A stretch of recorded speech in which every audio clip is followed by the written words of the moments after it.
This light twin is, again, I think I covered it.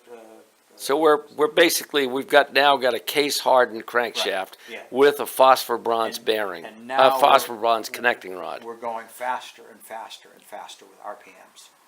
And we're getting to a point where there's limitations to even that. Okay. And it starts to show up by about 1928. And some of the engineers recognized the shortcomings. They probably had failures in the field or in testing or whatever. And so there was a change. About 1928, it was recognized that they should be doing something about all this. And this is an example of a Kahle crankshaft. Case hardened steel, nicely made, and there's a hole there, okay, an oil hole. And one would say, why would you put an oil hole there? It doesn't go anywhere, it doesn't get fed, and that oil hole joins this vertical hole. And one would say, well, why would they do that? But when you really think about high speed and centrifugal force, this crankshaft is now spinning 4,000 RPM or even more.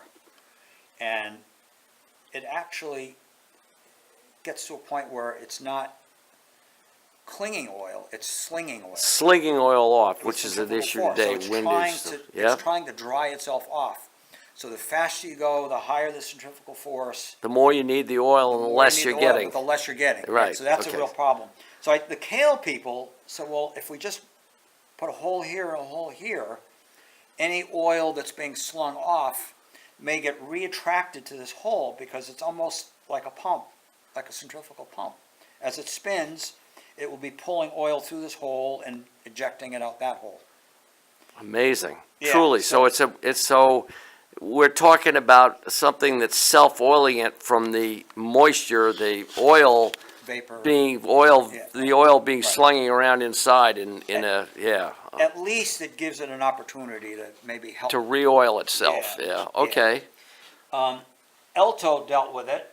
This is a connecting rod from probably a 1928 Speedster, or probably a 1928. So it's got holes in it. So it has little holes on the side, and one would say, well, why wouldn't they put holes, a big hole here?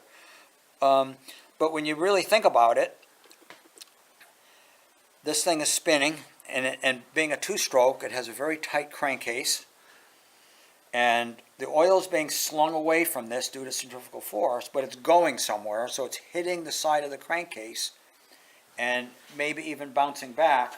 So if you're going to put an oil hole in a connecting rod, let's put it where at least it may see some oil that's trying to be slung away from it. And I think that's why, I think Ole and the Elto people recognize. So possibly this oil hole here would be oil that's getting splattered on here and trying to travel back off the end of it, and it would go through that hole. I think that at No? 4,000 RPM, there's gravity is no longer anything. Okay. Anything. And a two-stroke, you can see here how close the connecting rod comes into the crankshaft, into the crankcase, that any oil that's being slung off that is going to not go very far. It's going to get pushed onto the inner So walls there's of your the there's your crankcase. clearance right there. It's very, very tight. Right. Yes. Okay. So there is a presence of oil there, except that it's trying not to be where we want it. Okay. Gotcha. So Lockwood, this is a Lockwood crankshaft, didn't deal with it well in 1928. And actually, if you look at the owner's manual, So 28, they had some failures yeah, they must have.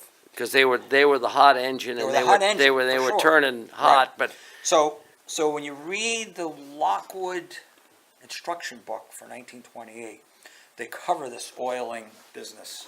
a lot. okay. And they actually call for a quart to a gallon mix.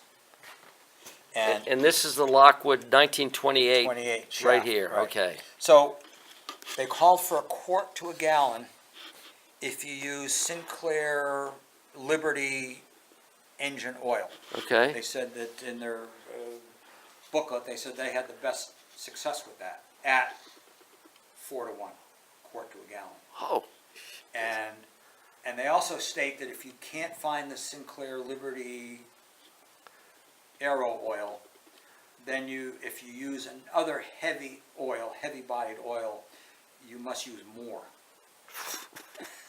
So it was a recognized problem, but at the same time, an engine like a 28 Chief would have done, and well-known, did the run from Albany to New York Marathon in early 1928 at, if you look at the listing,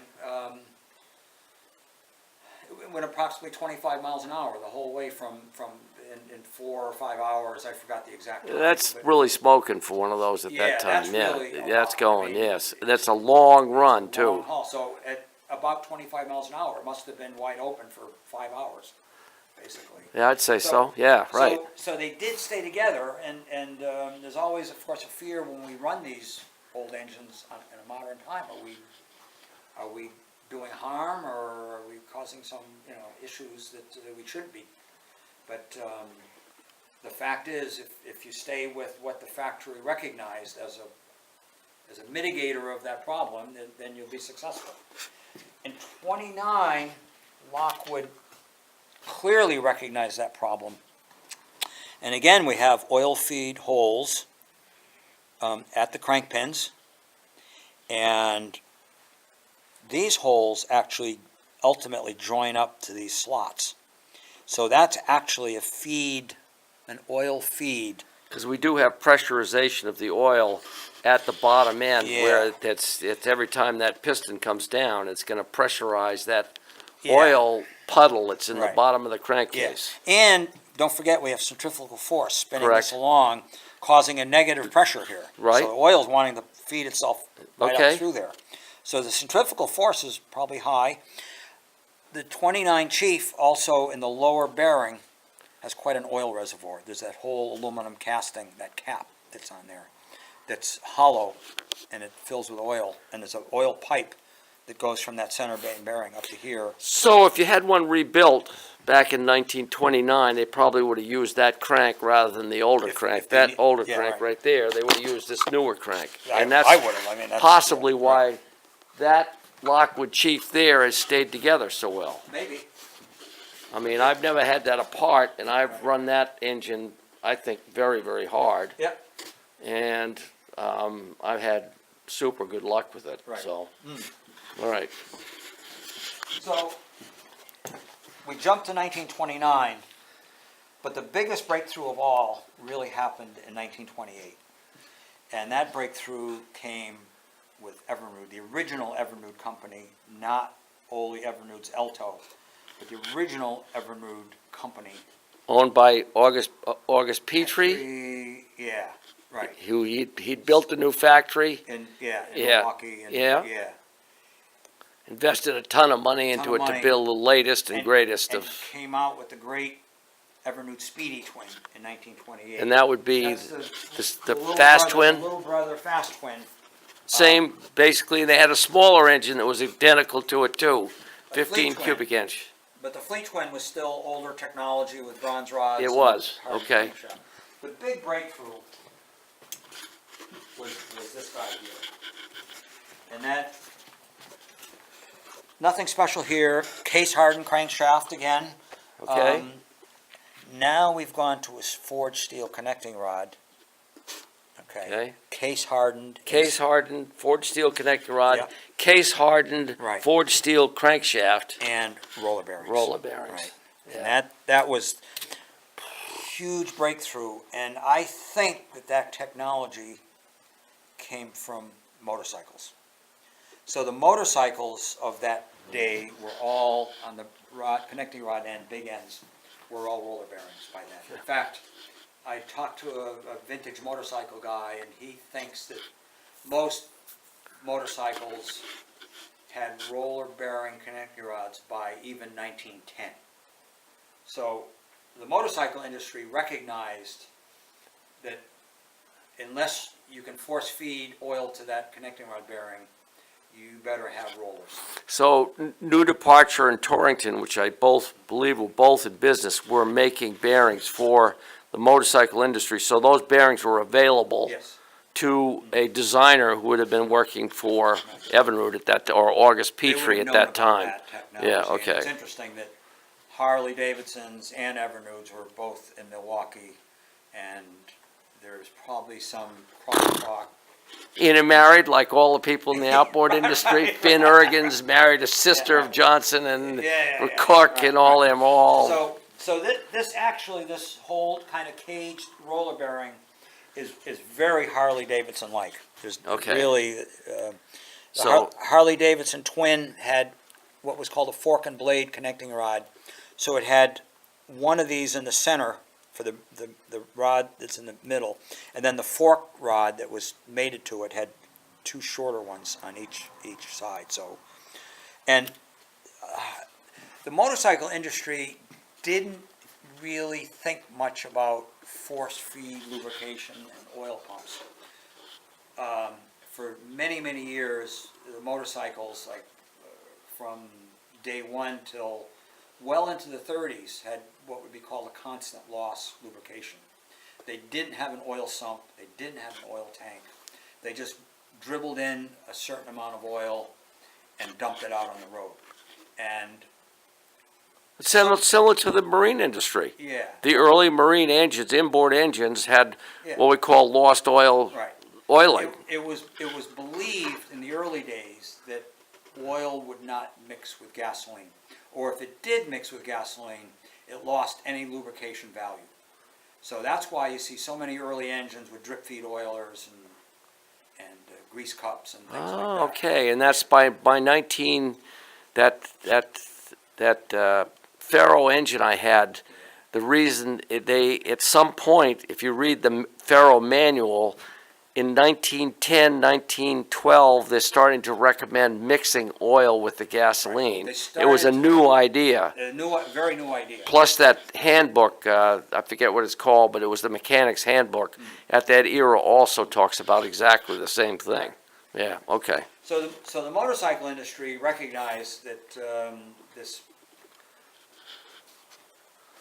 if you don't have a reliable delivery of oil to a bearing, you've got to do something about that. And they recognized that, well, the roller bearing idea and the connector rod were really good. And when you think about a two-stroke, it's really not a great lubrication system to mix oil with gas. You don't know where it goes. I mean, it does go, it gets to where it wants to go, but it's not like you're injecting it into a bearing. It's different. So it sees an oil vapor. The oil vapor is attracted to the heat of the bearing that it's produced. Anyway, roller bearing was the big breakthrough for outboards. Evernude did it for 1928. Johnson, really early on, also recognized it and did it as well. But the Big Johnson Giant twin had it fairly early in 28, but the Big Twin didn't really get it until later in the year. The racing version, the PR40, got it like halfway through the year. So Johnson was a little behind on the roller bearing compared to Evernude was way ahead. Well, is this an Evinrude right here? This is Evernude. Okay, so it's had a ball bearing as even- well, top and bottom? Yeah, they even went to a ball bearing and you know, a cage roller, cage roller up above. Okay, And it was later determined that was really unnecessary. Bronze-made bearings really work very, very well. And there was probably a cost as well. It was just easier to make a crankcase with bronze bearings rather than trying to do extra machining to put in a ball or roller bearing that had minimal value. Kale went to, by 30 or 31, went to roller bearing rods and ball bearing mains on all their bigger engines. And, but we're still talking about RPMs in the 4,000 range. oh yeah, oh for sure. I mean, because